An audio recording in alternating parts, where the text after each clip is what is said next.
បងប្អូនខ្ញុំមានអារម្មណ៍ថាបងប្អូនយើងនៅខាងភូមិកុកស្រុកគឺស្រស់ដៃស្រស់ជើងគ្នាមែនទែនប្រើរយៈពេលប្រហែលខែស្រួលបួលផងឥឡូវនេះសមិទ្ធផលថ្មីនៃទូកងខ្នាតអន្តរជាតិចំណុះ22នាក់ដែលមានឈ្មោះថា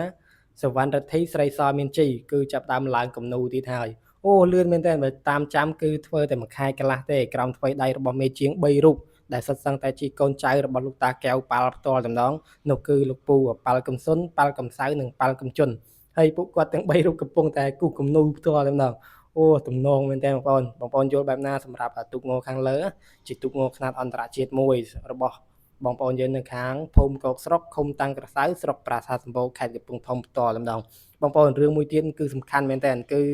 ទូកងដែលមានឈ្មោះថាកុកស្រុកសែនជីបារមីស្រីស្អាតនេះមកតាមខ្ញុំចាំកាលពីឆ្នាំ2025អមនៅខាងកំពង់ជាទៀលគឺមានចំណុះ42នាក់ដែលគេហៅមួយម្យ៉ាងទៀតគេថាទូកងចាស់របស់អេសានបុរីសំណាងសែនជ័យគឺឥឡូវបច្ចុប្បន្ននេះគឺចាប់ផ្ដើមកែហើយកែពីចំណុះ42នាក់ទៅចំណុះ75នាក់គឺពោលគឺ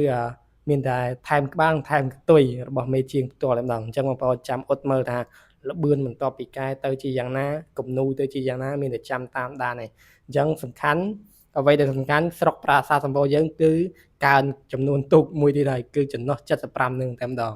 អូអែមមែនតើអញ្ចឹងបងប្អូនចាំមានតែចាំតាមដានទាំងអស់គ្នាខ្ញុំក៏តាមដានបងប្អូនតាមដានអានេះសំខាន់សម្រាប់បងប្អូនយើងដែលនិយមគ្រប់គ្រងវិស័យទូកងដូចខ្ញុំអូពេញលេងបងប្អូនអរគុណ